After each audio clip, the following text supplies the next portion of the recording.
ओम नमः शिवाय। भक्तों, सावन सोमवार में शिवलिंग पर भूलकर भी न चढ़ाएं। यह 5 चीज आज हम इस वीडियो में जानेंगे कि शिवलिंग पर क्या नहीं चढ़ाना चाहिए और क्या नहीं, और वह ऐसी कौन सी चीज है जिसे चढ़ाने से महादेव क्रोधित होते हैं और आपको पाप भी लग सकता है। तो शिवलिंग पर आपको भूलकर भी यह चीज नहीं चढ़ता है। तो आज हम सावन सोमवार में शिवलिंग पर ऐसी वह कौन सी वस्तुएं हैं जो बिल्कुल भी नहीं चढ़ाना चाहिए। और मैं उन माताएं और बहनों से भी कहना चाहता हूं कि आप भी उन चीजों को अवश्य ही पहले ही जान ले, क्योंकि यह जानना सबके लिए बहुत ही ज्यादा जरूरी होता है कि शिवलिंग पर ऐसी कौन सी चीज है जो हमें भूल कर भी नहीं चढ़ाना चाहिए। क्योंकि हम कभी कभी जाने अनजाने में ऐसी गलती कर देते हैं जो कि बहुत ही बड़ी गलती हो जाती है, और हम सोचते भी नहीं है कि हमने इतनी बड़ी गलती कर दी। भक्तों, शिवलिंग पर चढ़ने और न चढ़ने योग्य वस्तुओं को लेकर शास्त्रों में और पुराणों में स्पष्ट नियम बताए गए हैं। शिवलिंग की पूजा करते समय इन नियमों का पालन करना बहुत जरूरी माना जाता है। कहा जाता है कि शास्त्रों में बताया गया है कि शिवलिंग पर ऐसी वस्तुएं होती हैं जिन्हें हमें बिल्कुल भी नहीं चढ़ाना चाहिए, क्योंकि इससे महादेव रुष्ट हो जाते हैं और आपको पाप के भागीदार भी बनना पड़ सकता है। तो भक्तों, आपको ऐसी गलती बिल्कुल भी नहीं करना है। तो सबसे पहले हम यह जानेंगे कि जो 2025 में सावन सोमवार पर रहे हैं वह किस किस तारीख को पड़ रहे हैं, क्योंकि अक्सर सावन सोमवार में ही पूजा पाठ किया जाता है और शिवलिंग पर इंच अब भी चीजों का इस्तेमाल किया जाता है, जिसके द्वारा यह गलतियां हो जाती हैं। तो भक्तों, सबसे पहले तुलसी के पत्ते। तुलसी के पत्ते हमें शिवलिंग पर भूल कर भी नहीं चढ़ाना चाहिए। चाहे शिवजी की कितनी ही बड़ी पूजा पाठ क्यों ना चल रही हो, परंतु शिवलिंग पर भूल कर भी तुलसी के पत्ते अर्पित नहीं करना चाहिए। इससे शिवजी रोस्ट हो सकते हैं और आपको पाप लग सकता है। तो भक्तों, ध्यान रखें कि जो एकादशी होती है उसे दिन तुलसी के पत्तों को तोड़ना भी वर्जित माना जाता है। तो आपको तुलसी के पत्ते नहीं तोड़ना चाहिए और ना ही शिवलिंग पर अर्पित करना चाहिए। खासकर सावन के महीने में तो बिल्कुल भी नहीं करना चाहिए। ये काफी ज्यादा हिंदू शास्त्र में गलत माना जाता है। कहा जाता है कि तुलसी के पत्ते भगवान विष्णु को अर्पित किए जाते हैं, जो कि शिवजी को नहीं किए जाते। अगर आप विष्णु भगवान जी को तुलसी के पत्ते अर्पित करते हैं तो यह माता लक्ष्मी इससे प्रसन्न होती है। नंबर 2, केतकी के फूल। एक पौराणिक कथा के अनुसार शिवजी ने इस फूल को स्वीकार नहीं किया था। कहा जाता है कि महादेव को केतकी के फूल अर्पित नहीं करना चाहिए, इससे महादेव रुष्ट हो सकते हैं। और हिंदू शास्त्र में बताया गया है कि केतकी के फूल भी शिवजी को नहीं चढ़ाना चाहिए। खासकर सावन के महीने में तो बिल्कुल भी नहीं चढ़ाना चाहिए। भूल कर भी आपको केतकी की फूलों से दूर ही रहना है, क्योंकि के फूल महादेव को बिल्कुल भी पसंद नहीं है। तो आपको केतकी के फूल महादेव को नहीं चढ़ता है। नंबर 3, सिंदूर। यह भी देवी पूजा के लिए होता है। कहा जाता है कि सिंदूर आप भगवान शिव की पत्नी पार्वती को अर्पित कर सकते हैं, परंतु शिव जी को सिंदूर नहीं चढ़ाना चाहिए। कई महिलाएं एक गलती कर देती हैं कि सिंदूर से महादेव को तिलक कर देती है, पर उन महिलाओं को ऐसा नहीं करना चाहिए। कहा जाता है कि सिंदूर माता पार्वती के लिए ही अर्पित करना चाहिए, वह सुहाग का प्रतीक है। तो आप माता पार्वती को सिंदूर का दान कर सकती है, परंतु महादेव को सिंदूर नहीं चढ़ाना चाहिए। सिंदूर का शिवलिंग पर चढ़ना निषेध माना गया है। नंबर 4, शंख से जल। शंख से जल भी शिवजी को नहीं चढ़ाना चाहिए।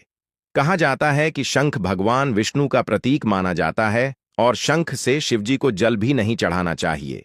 शंख समुद्र से उत्पन्न है और शिवजी ने समुद्र मंथन के समय विश्व दिया था, इसलिए इसे वर्जित माना जाता है। कहा जाता है कि अगर कोई शंख से जल चढ़ता है तो उनको ऐसा नहीं करना चाहिए, क्योंकि हमारे हिंदू धर्म में यह कहा गया है कि शंख जी को शंख से जल नहीं चढ़ाना चाहिए। हमारे हिंदू धर्म में ऐसा कहा गया है कि शंकर और सिर्फ एक ही देवता के नाम है। लेकिन इस प्रश्न का अर्थ यह है, यदि कि शिवलिंग पर स्वर्ण भगवान शंकर को जल क्यों नहीं चढ़ाया जाता, या फिर शंकर जी पर क्यों जल नहीं चढ़ाया जाता, तो इसका उत्तर धार्मिक दृष्टि से आपको बता सकते हैं। शिवलिंग भगवान शिव का निराकार रूप है और इस पर भक्तगण जल, दूध, बेलपत्र आदि अर्पित करते हैं। इसका मतलब यह नहीं है कि शिव जी को जल नहीं चढ़ाया जाता। बल्कि शिवलिंग पर जल चढ़ाना ही सिर्फ पर जल चढ़ाना है। स्वयं शिव को जल की आवश्यकता नहीं होती है, इसलिए भी शिवलिंग पर शंकर से जल चढ़ाना वर्जित माना गया है। धार्मिक मान्यताओं के अनुसार भगवान से घर और निखारी है, विश्व में ही पूर्ण है। उन्हें किसी की पूजा की आवश्यकता नहीं है, लेकिन भक्तों के प्रेम को स्वीकार करते हैं। इस कारण वक्त अगर उनकी कृपा पाने के लिए शिवलिंग पर जल चढ़ाते हैं। ज्यादातर मंदिर में जो सिर्फ जी की मूर्ति होती है, वह शंकर के रूप में जटाधारी तिलसुरधारी, उन पर जल चढ़ाना सामान्य परंपरा नहीं है, क्योंकि वे स्टार मूर्ति के रूप में होते हैं और उसे पर जल चढ़ाने से मूर्ति को नुकसान हो सकता है। जबकि शिवलिंग विशेष रूप से जल और अन्य अर्पण सहने के लिए ही बनाई जाती है, तो आप शिवलिंग पर जल चढ़ा सकते हैं, परंतु शंकर से आपको नहीं चढ़ता है। नंबर 5, टूटे हुए चावल। महादेव को टूटे हुए चावल भी नहीं चढ़ाना चाहिए। कहा जाता है कि सावन के महीने में टूटे हुए चावल महादेव को अर्पित नहीं करना चाहिए, इससे महादेव रुष्ट हो सकते हैं। तो आप जब भी शिवजी की पूजा करें तो चावलों को एक अलग दिन कर रख लें और शिवजी पर अर्पित करें। खंडित और टूटे हुए चावल अर्पित ना करें, खासकर सोमवार के दिन तो यह आपको बिल्कुल भी नहीं करना है। कटे फटे बेलपत्र भी शिवजी को नहीं चढ़ाना चाहिए। कहा जाता है कि बेलपत्र एकदम स्वच्छ और शुद्ध होना चाहिए, कहीं से भी दोषयुक्त बेलपत्र अर्पित नहीं करना चाहिए। और शिवजी को चावल बिना जल में भूगोल हुए सुख, अक्षत सुख चावल शिवजी को नहीं चढ़ाना चाहिए। नंबर 6, शिवलिंग पर हल्दी भी नहीं चढ़ाना चाहिए।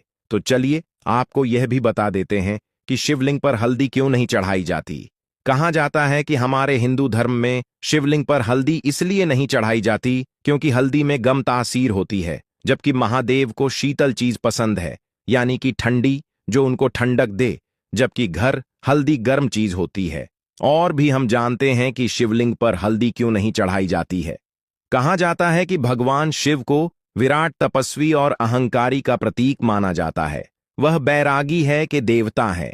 हल्दी को शुद्धता, सौंदर्य और प्रजनन का प्रतीक भी माना जाता है। कहा जाता है कि शिवलिंग में स्वयं वैराग्य और सन्यासी का प्रतिनिधित्व होता है, इसलिए सौंदर्य और प्रजनन से जुड़ी वस्तुएं जैसे हल्दी, मेहंदी आदि उन्हें अर्पित नहीं की जाती।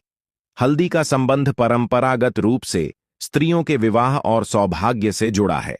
कहा जाता है कि भगवान से साध्वी, तपस्वी और निर्गुण ब्रह्म का प्रतीक। गुना में हल्दी का स्वरूप मिल नहीं खाता, इसीलिए भी शिवलिंग पर हल्दी नहीं चढ़ाई जाती।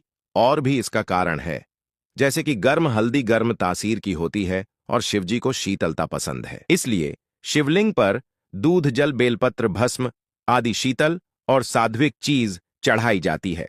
शिवजी को चंदन भी चढ़ाया जाता है, जो कि ठंडक देता है।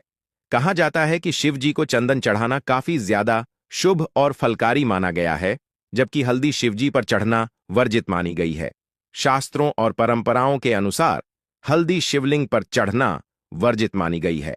हालांकि सभी पुराणों में स्पष्ट वजन नहीं है, परंतु अधिकतर शिव परंपराओं में यह कहा गया है कि शिवलिंग पर हल्दी नहीं चढ़ाने चाहिए। कुछ परंपराओं में यह वजन किया गया है कि भारत शिवलिंग या फिर काले पत्थर की शिवलिंग पर आप हल्दी चढ़ा सकते हैं। भक्तों, यहां पर हमने आपको बताया कि शिवलिंग पर कौन सी चीज है जो नहीं चढ़ाना चाहिए। चलिए अब वह भी जान लेते हैं कि हमें शिवलिंग पर कौन सी चीज है वह चढ़ाना चाहिए। शिवलिंग पर चढ़ने का धार्मिक महत्व होता है और वह यह श्रद्धा और भक्ति का प्रतीक माना जाता है। हिंदू धर्म ग्रंथों के अनुसार शिवलिंग पर कुछ विशेष वस्तुएं चढ़ाने से विशेष फल की प्राप्ति होती है। सबसे पहले तो शिवलिंग पर एक लोटा जल आपको सावन के महीने में जरूर ही चढ़ाना चाहिए, क्योंकि भगवान से इतने भोले हैं कि वह एक लोटा से ही प्रसन्न हो जाते हैं। अगर कोई सच्ची मंच श्रद्धा से एक लोटा शिवलिंग पर चढ़ा देता है तो समझिए भगवान से पूछने प्रश्न कर लिया। सबसे सामान्य और पवित्र चढ़ना है। जल शांत भाव से जल अर्पित करने से मन को शांति मिलती है। कच्चा दूध। भगवान शिव को कच्चा और शुद्ध ठंडा दूध सब्जी को बहुत प्रिय है, इससे सौभाग्य और सुंदरता की प्राप्ति होती है। दही शिवजी को ठंडक प्रदान करता है और भक्तों को भी शांति प्रदान करता है। शहर शहर शिवलिंग पर जरूर ही चढ़ाना चाहिए। मिठास जीवन में मिठास भरने के लिए और मनोकामना पूर्ति के लिए शिवलिंग पर शहर अवश्य ही चढ़ाई गीगी अग्नि तत्व को शांत करने के लिए होता है, इसलिए शिवलिंग पर की आवश्यक शरण गंगा जल अत्यंत पवित्र माना जाने वाला गंगा जल सभी अभिषेकों में विशेष रूप से उपयोगी माना जाता है। तो आप सावन के महीने में थोड़ा सा गंगा जल मिलकर जल चढ़ा सकते हैं। बेलपत्र शिवजी को सबसे ज्यादा प्रिय है। बेलपत्र चढ़ाना शुभ कार्य माना जाता है। आप पाठ पटरी वाला बेलपत्र भी चढ़ा सकते हैं अगर आपके पास है। अगर आपके पास 5 पटरी वाला बेलपत्र नहीं है तो आप 3 पट्टी वाला भी बेलपत्र चढ़ा सकते हैं। धतूरा और आप थोड़े के फूल भी शिवजी को बहुत पसंद है, तो आप शिवजी को धतूरा और आंकड़े के फूल भी सावन के महीने में अवश्य चढ़ाएं।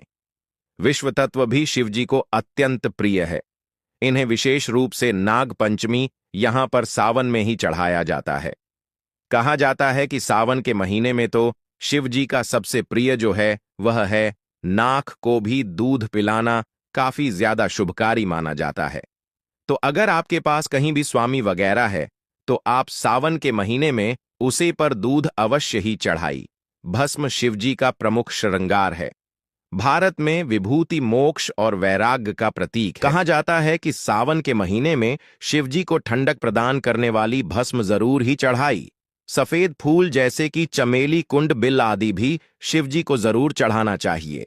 शिवजी को सफेद रंग के फूल अधिक प्रिय माने जाते हैं। कहा जाता है कि उनकी प्रिया फूल सफेद कलर की ही होती है, तो आप हो सके तो सावन के महीने में उनका सफेद फूल अर्पित अवश्य करें। तौबा। तो यहां पर हमने आपको बताया कि हमें कौन सी चीज चढ़ाना चाहिए और कौन सी नहीं चढ़ाना चाहिए। चलिए अब यह जानते हैं कि सावन के महीने में शिवलिंग की पूजा किस तरीके से करना चाहिए। संपूर्ण पूजा विधि भी आज हम इस वीडियो में जानेंगे। हम जानेंगे कि सावन की सोमवार के दिन हमें किस प्रकार से घर पर पूजन करना होता है, पूरे सावन के महीने में किस तरीके से पूजन करना होता है और भोलेनाथ को हम कैसे प्रसन्न कर सकते हैं। आज हम इस वीडियो में इन सभी के बारे में जानेंगे। सोमवार का दिन भगवान भोलेनाथ को अत्यधिक प्रिय होता है और कहा जाता है कि सावन के महीने को प्यार का महीना भी कहा जाता है, क्योंकि इस महीने में अगर कोई पूरे श्रद्धा भाव से महादेव की पूजा करे तो उसको भोलेनाथ की कृपा प्राप्त होती है और माता पार्वती भी बहुत ही ज्यादा प्रसन्न होती हैं। इस दिन भगवान भोलेनाथ के लिए व्रत किए जाते हैं। कई लोग तो पूरे सावन का व्रत रखते हैं और कई लोग ऐसे होते हैं जो सिर्फ 4 सोमवार का ही व्रत करते हैं। परंतु यह तो खुद पर डिपेंड करता है कि किसको कितने सावन सोमवार व्रत करना है और क्या वह पूरी सावन सोमवार भी व्रत रख सकते हैं। और इस पर भी अगर सावन के सॉन्ग, तो यह बहुत ही ज्यादा का महीना जो है वह भगवान भोलेनाथ को अत्यधिक प्रिय है। पूरे सावन मास में पढ़ने वाले सभी सोमवार, प्रदोष और शिवरात्रि जो है वह भगवान भोलेनाथ की पूजा अर्चना के लिए बहुत ज्यादा विशेष होते हैं। तो देखिए, इस दिन सुबह सवेरे नित्य कर्मों से स्नान आदि करके निवृत्त होकर साफ स्वच्छ वस्त्र धारण करें और हो सके तो भक्तों, नहाने के पानी में आप थोड़ा सा गंगा जल मिला लें। 1 से 2 बूंद गंगा जल की जरूर शामिल करें। इससे गंगा जल स्नान माना जाता है। और इस दिन हो सके तो सफेद कलर के वस्त्र धारण न करें, हो सके तो हर रंग की वस्त्र धारण करें। हर रंग महादेव को अति प्रिय है। कहा जाता है कि सावन के महीने में हरा रंग पहनना काफी ज्यादा शुभ माना जाता है। इसके बाद यह किसी भी शिवालय में जाकर शिवजी को अभिषेक करें, उनकी पूजा आराधना करें और शाम के समय आप इस पूजन को कर सकते हैं, क्योंकि शिवजी के सभी प्रकार की पूजा प्रदोष काल में की जाती है।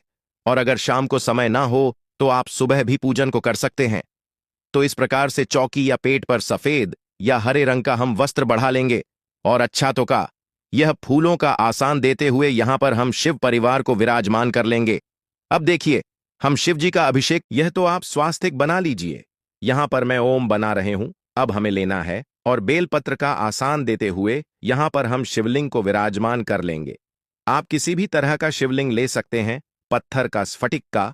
यह अगर आपके पास नर्मदेश्वर है तो उन्हें विराजमान करके पूजन कर सकते हैं। और अगर शिवलिंग ना हो आपके घर में तो आप मिट्टी से भी, यानी वाला भाग जो है वह उत्तर दिशा होना चाहिए और शिवलिंग की जलहरी भी दांडी वाले भाग की तरफ यानी उत्तर दिशा की ओर होनी चाहिए। धूप रख लेंगे और इसके बाद अपनी पूजा को शुरू करेंगे। फिर उसे शुद्ध जल से भरिए। इसके बाद इस प्रकार से 4 बार जल छोड़ते हुए हम शिव जी का अभिषेक करेंगे और हो सके आप जिस पत्र से अभिषेक कर रहे हैं उसमें गंगा जल की 2 से 3 बने अवश्य शामिल करें, क्योंकि गंगा जल से अभिषेक करना काफी ज्यादा शुभकारी महान जाता है। कहा जाता है कि सावन के महीने में अगर आप गंगा जल से अभिषेक करते हैं तो महादेव उससे अधिक प्रसन्न होते हैं। भक्तों, आप सबको यह तो पता ही होगा कि इस बार जो कुंभ का मेला लगा था उसमें से सब लोग गंगा जल लेकर आए हैं, तो आप उसे गंगा जल का इस्तेमाल इस पूजन में कर सकते हैं। आपको ज्यादा नहीं, बस ओनली ऑन 2 से 3 गुना ही डालना है। और अभिषेक करते समय ओम नमः शिवाय, ओम नमः शिवाय इस तरह से आप मंत्र जाप करते रहें। और जल से अभिषेक करने के बाद यहां पर मैंने पंचामृत लिया है, यानी दूध उत्पादन की प्राप्ति है। तो अलग अलग वस्तुओं से अभिषेक शिव जी का किया जाता है। शिव जी को और जल से आप अच्छे प्रकार से अभिषेक करें। अभिषेक काजल है। तुलसी जी के गमले को छोड़कर अन्य किसी भी पौधे के गमले में या किसी भी पवित्र पेड़ की जड़ में आप इसे डाल सकते हैं। अब देखिए, गंगा जल और फूलों की सहायता से स्थान के भाव से हम सभी को चिता दे देंगे, और जो कि कभी पवित्रीकरण कर लेंगे, अब अवश्य की भावना से यहां पर हमने कलवा अर्पित कर दिया है सभी को। अब इसके बाद सबसे पहले हम प्रथम पूज्य गणपति जी को तिलक करेंगे, चंदन रोली अक्षत अर्पित करेंगे, लाल रंग का गुलाब और 2 का स्थापित करके हम साथ ही जानू अर्पित कर देंगे। और देखिए, अगर आपके घर पर शिवलिंग ना हो, कि देखिए सबके घरों में शिवलिंग नहीं होता, तो आप बेल पत्र, शमी पत्र, आंकड़े के पौधे के गमले में किस तरह से मिट्टी से शिवलिंग का निर्माण करें, उनका पूजन करें और साथ ही विसर्जन करें। इसकी वीडियो ऑलरेडी हमारे चैनल पर है, लिंक आपको डिस्क्रिप्शन में दे दूंगा मैं। क्योंकि देखिए, बहुत से लोग पूरे सावन के महीने में हर रोज पार्थिव शिवलिंग का निर्माण करके भोजन और विसर्जन करते हैं। तो यहां पर देखिए, सभी को हमने चंदन रोली से तिलक कर दिया है। शिव जी को हम सिर्फ चंदन से तिलक करेंगे, उन्हें रोली, सिंदूर, कुमकुम नहीं की जाती। अब इसके साथ ही देखिए, शिवलिंग को भी हम वस्त्र की भावना से कर देंगे और चंदन का त्रिकुंड लगाकर फिर हम उनका श्रृंगार कर लेंगे होता है। और इसके साथ ही देखिए, उन्हें अक्षत अर्पित कर देंगे। देखिए, जो भी पूजा में आप चावल प्रयोग करें वह टूटा फूटा न हो, आपका चावल होना चाहिए। कहा जाता है कि शिवलिंग पर खंडित चावल नहीं चढ़ाए जाते, तो इस बात का विशेषकर ध्यान रखें कि चावल टूटे फटे ना हो। आप एकदम स्वच्छ चावल ही लें और चावल को थोड़ा गीला करके आप शिवलिंग पर अर्पित करें। इसके बाद हमें लेने हैं कुछ बेलपत्र। तो इस प्रकार से देखिए, दांडी तोड़कर चंदन से ठीक कर चिकनी साइड से हम बेलपत्र को समर्पित करेंगे। आप जबलपुर समर्पित करें, उससे पहले आप जो बेलपत्र होता है उसे पर कुछ ना कुछ आवश्यक लिखकर अर्पित करें। उसे पर ओम का चिन्ह बना ले या फिर राम लिख ले, आपको उसके ऊपर कुछ ना कुछ लिखना है। अगर आप कुछ ना लिख रहे हैं तो उसे पर थोड़ा सा तिलक लगा ले चंदन का, और उसे पर थोड़े से अक्षत रख ले और उसके बाद शिव जी को अर्पित करें। आंकड़े के पत्ते हो अगर आपके पास तो आपको अर्पित करें, धतूरा अर्पित करें, और बेलपत्र आप 1-2 जितना इच्छा हो उतने बेलपत्र अर्पित कर सकते हैं। इसके साथ यहां पर हम शमी पत्र अर्पित कर देंगे। भक्तों, ऐसा माना जाता है कि एक शमी पत्र 1000 बेलपत्र के बराबर होता है। कहा जाता है कि शमी पत्र अगर सावन के महीने में कोई व्यक्ति शिवलिंग पर चढ़ा रहा है तो उसकी मनोकामना अति शीघ्र ही पूर्ण हो जाती है। और ऐसा माना जाता है कि शमी पत्र में साक्षात भोलेनाथ का बस माना जाता है। अगर आप सावन के महीने में एक समीप पत्र का पता महादेव को अर्पित करते हैं तो महादेव आपसे बहुत ही ज्यादा प्रसन्न होते हैं। तो आप सावन के महीने में एक शमी पत्र भगवान भोलेनाथ को जरूर अर्पित करें। और आपको उसे किस तरीके से अर्पित करना है जरूरी नहीं है कि जिस वक्त उसको तोड़ा जाए, इस वक्त शिव जी को अर्पण करना है। आप रात के वक्त इसको तोड़कर रख सकते हैं और सुबह भोलेनाथ को इसको चढ़ा सकते हैं। आपको इसको धोना नहीं है, स्वच्छ नहीं करना है, तोड़ के रख लेना है और उसके बाद सब्जी को पैसे ही चढ़ता है। और एक जरूरी नहीं है जितनी वस्तु है हमने अर्पित की है उतनी ही आप करें, ऐसा कुछ नहीं है। भगवान भोलेनाथ तो एक लोटा से ही प्रसन्न हो जाते हैं। अगर मन में सच्ची श्रद्धा है तो अगर कोई सच्ची मां श्रद्धा से एक लोटा भी भगवान शिव पर अर्पित करता है तो उसको भी महादेव खुशी खुशी मान लेते हैं। आपको सच्चे मन और श्रद्धा से अर्पित कर सकते हैं, वरना भगवान भोलेनाथ तो इतने बोले हैं। सभी को हमने पुष्पित कर दिए हैं। जो भी मिठाई मिष्ठान मेरे रथुफल आपके घर पर उपलब्ध हो उनका होगा। श्रावण सोमवार की व्रत कथा को पढ़ लेंगे या सुन लेंगे। तो इस प्रकार से कथा संपन्न करने के बाद हाथ के पुष्प या अक्षत को भगवान के चरणों में छोड़ देंगे। और यह जो जल का लोटा हमने रखा था, तो आप 2 बेलपत्र ले लें भोग के लिए। और देखिए, जिस तरह से हम भगवान विष्णु के भोग में तुलसीदास और गणपति जी के भोग में दुर्गा डालते हैं, इस तरह से भगवान भोलेनाथ के भोग में कपूर से आरती करूंगे, क्योंकि भगवान भोलेनाथ को कपूर भी अत्यंत प्रिय होता है। आप चाहे तो नॉर्मल दीपक से भी आरती कर सकते हैं, या फिर जो दीपक हमने प्रचलित किया था स्टार्टिंग में, उससे भी आप बड़े ही प्रेम पूर्वक गणपति जी की, भगवान शिव शंकर की, माता पार्वती की, समस्त शिव परिवार की आरती उतार सकते हैं। और आरती करने के बाद अपनी इच्छा और सामर्थ्य के अनुसार आप कुछ दक्षिणा अवश्य निकाल दें। इससे पूजा में रही कमियां संपूर्ण हो जाती हैं। और सीधे हाथ में थोड़ा जल लेकर चौकी के आसपास 3 बार फिर जाकर भगवान भोलेनाथ से पूजा में रही कमियों के लिए क्षमा याचना कर लें। तो उम्मीद करते हैं सावन सोमवार को जरूर पसंद आएगी। वीडियो अगर अच्छी लगी हो तो इसे लाइक शेयर करें, और इसी तरह की वीडियो देखने के लिए चैनल को सब्सक्राइब कर लें। भक्तों, जाते जाते हम यहां पर आपको एक महत्वपूर्ण जानकारी भी दे देते हैं। सावन मास में शिवलिंग पर क्या चढ़ाने से कौन सा लाभ प्राप्त होता है, तो चलिए वह भी जान लेते हैं। हमने इतनी पूजा पाठ की है, और हमें इस बात का तो ज्ञान होना ही चाहिए कि हमें किस चीज से चढ़ाने से कौन सा लाभ प्राप्त होता है। तो सबसे पहले बेलपत्र, जो आमतौर पर हर कोई शिवजी पर बेलपत्र चढ़ता है, तो बेलपत्र चढ़ाने से सभी संकटों से मुक्ति मिल जाती है। शक्कर अगर कोई सावन के महीने में चढ़ता है, तो उसे सुख और सौभाग्य की प्राप्ति होती है। दूध, अगर कोई 1 लोटा शिवलिंग पर दूध चढ़ता है, तो उसकी मानसिक शांति प्राप्त होती है। इलायची, अगर कोई भगवान शिव को इलायची चढ़ता है सावन के महीने में, तो उसे हमेशा के लिए दरिद्रता दूर हो जाती है। चावल, अगर कोई चावल शिवलिंग पर चढ़ता है, तो उसे धन की प्राप्ति होती है। अगर कोई बहुत दिनों से धन से संबंधित, उससे कोई संबंधित परेशानी है, कर्ज बहुत हो रहा है, तो शिवलिंग पर चावल जरूर चढ़ाएं। और चावल एकदम शुद्ध और स्वच्छ होना चाहिए, टूटे कटे फटे ना होना चाहिए। साथ ही गाय का घी, अगर आप शिवलिंग पर गाय का घी चढ़ा रहे हैं, तो आपको बोल और तेज की प्राप्ति होगी। केसर शिवलिंग पर चढ़ने से दाम्पत्य जीवन में प्रेम की भावना बढ़ती है। साथ ही शहर सुंदरता और आकर्षण का प्रतीक माना जाता है। कहा जाता है कि अगर आप शिवलिंग पर शहर चढ़ाते हैं, तो इससे आपकी सुंदरता और आकर्षक में बढ़ोतरी होगी। दही, खुशी और आनंद का प्रतीक दही चढ़ाने से आपके मन में खुशी और आनंद की अनुभूति होती है। इत्र, लोगों से मुक्ति और धर्म में लाभ की प्राप्ति होती है। वाला शिवलिंग पर चढ़ने से धन और लंबी उम्र होती है। काला तिल चढ़ाने से विजय और पितरों की कृपा, पितरों को भौतिक सुख शांति मिलती है। गेहूं, शिवलिंग पर गेहूं चढ़ाने से संतान सुख की प्राप्ति होती है। धतूरा, शिवलिंग पर धतूरा चढ़ाने से शिवजी अति प्रसन्न होते हैं। तो भक्तों, आपको हमारे द्वारा दी गई है जानकारी कैसी लगी, कमेंट बॉक्स में जरूर बताएं। अगर आपको वीडियो अच्छी लगी हो तो वीडियो को लाइक करें।